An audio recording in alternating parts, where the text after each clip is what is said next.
to the breach, dear friends, once more! Words and stories that still resonate, 400 years after they were written. Advance the archers 30 paces.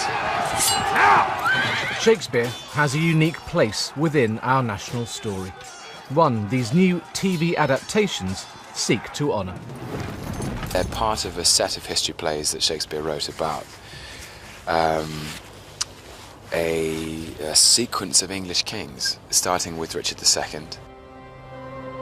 He was deposed by Henry Bolingbroke, who became Henry IV. There's a civil war in Henry IV's reign, and upon his death, Prince Hal, his eldest son, becomes Henry V.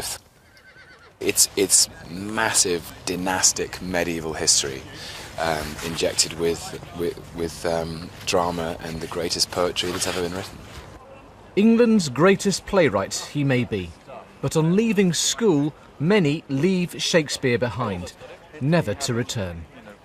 I hope what we'll do is to just remind, especially the younger generation, who maybe have been put off Shakespeare in the past, that he is a wonderful writer.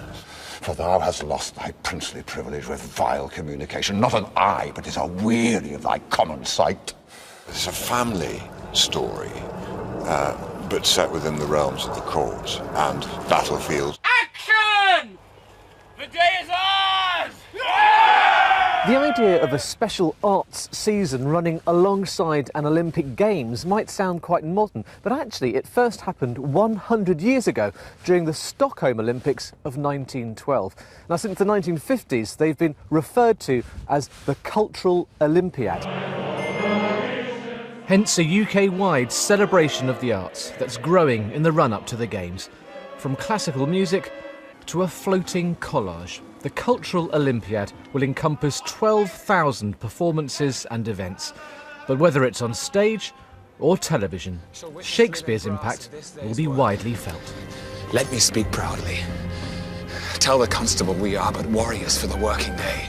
War has been dramatised and relocated in sport, and the St George's Cross is something we've become accustomed to seeing with our football teams and our rugby teams and our cricket teams. It's centuries old, that feeling, the feeling of pride, and I think Shakespeare and his heritage is a huge part of that.